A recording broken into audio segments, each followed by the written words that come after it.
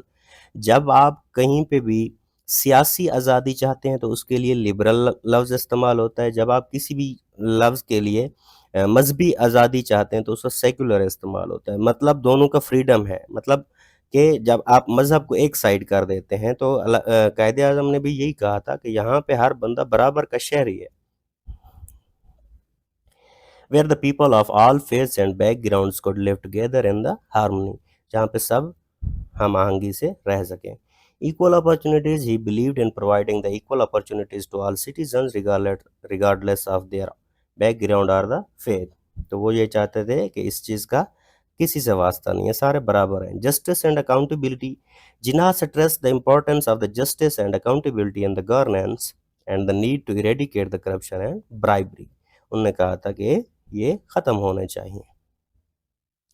As mentioned by the Quaid, how is the role of justice unquestionable to bring about the political integration؟ یہ کہاں پہ لکھا ہوا ہے یہ ذرا دیکھ لیتے ہیں پہلے.